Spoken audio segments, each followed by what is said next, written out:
ગુજરાત સરકારના રાજ્ય કક્ષાના મંત્રી જયરામ ગામિતે પોતાના મતવિસ્તારમાં શિક્ષણ અને આધુનિક લાઇબ્રેરી જેવી માંગ સંતોષતા રાજ્ય તથા કેન્દ્ર સરકારની યોજનાઓ માટે આભાર વ્યક્ત કર્યો હતો. મંત્રીએ જણાવ્યું હતું કે આદિજાતિ વિસ્તારના બાળકો હવે ખેલ અને અભ્યાસમાં સારું કામ કરી શકે. આ યોજનાઓથી વિદ્યાર્થીઓને નવી તક મળશે. અમે મંત્રીએ આશીર્વાદ વ્યક્ત કર્યો હતો. મંત્રીએ સરકારની કામગીરી માટે કૃતજ્ઞતા વ્યક્ત કરી હતી. સાથે સાથે આવનાર સમયમાં આદિજાતિના બાળકોને વિકસિત ભારત માટે પોતાની ભાગીદારી ગણવા પાત્ર નોંધાવશે તેવું જણાવ્યું હતું.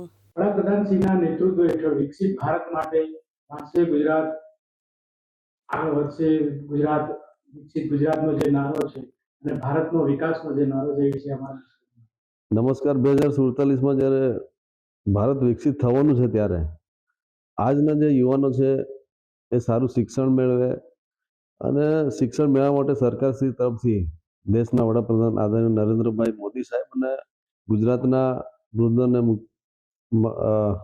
મુખ્યમંત્રી શ્રી ભૂપેન્દ્રભાઈ પટેલ સાહેબ એ સતત પ્રયત્ન કરે છે કે આજનું જે શિક્ષણ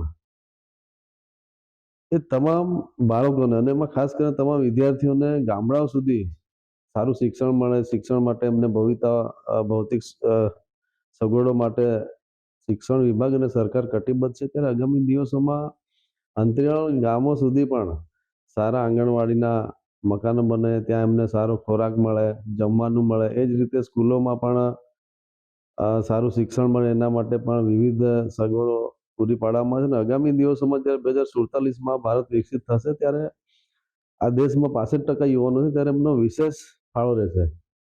જે રીતે આપ જે કોન્સ્ટિટ્યુન્સીથી આવો છો એ પછાત આદિવાસી વિસ્તાર કહેવાય છે, ત્યાં આગળ આપનું આયોજન જે વિશેષ લાઇબ્રેરી માટેનું છે એની માહિતી અમારા.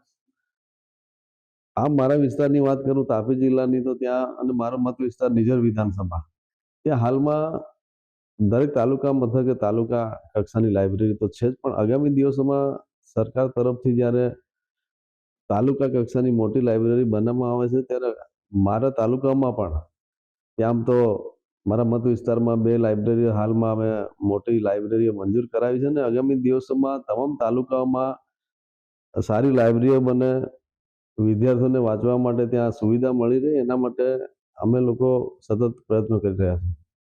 જે રીતે અત્યારે હાલમાં આદિવાસી વિદ્યાર્થીઓ એક હરણફાળ ભરી રહ્યા છે એજ્યુકેશન ક્ષેત્રે, એના વિશે અમારા દર્શકોને માહિતી આપશે. આમ જોવા જઈએ તો આપણા દેશના વડાપ્રધાન અને જે તે સમયે તત્કાલીન ગુજરાતના મુખ્ય મંત્રી શ્રી નરેન્દ્રભાઈ મોદી સાહેબ જ્યારે ગુજરાતમાં મુખ્યમંત્રી હતા ત્યારે એમણે સૌ પ્રથમ તો શાળા મહોત્સવ એ ચાલુ કર્યો.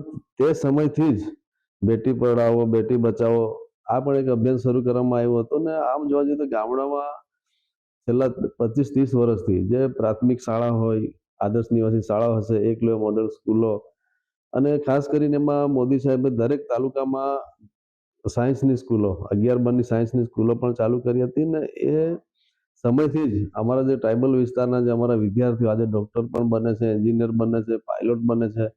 અને આમ જોઈએ તો દરેક તાલુકા કક્ષાએ ઉચ્ચ શિક્ષણ માટેની પણ કોલેજો શરૂ કરવામાં આવી છે. અવકાશ બારોટ, દિવ્યાંગ ન્યૂઝ, ગાંધીનગર.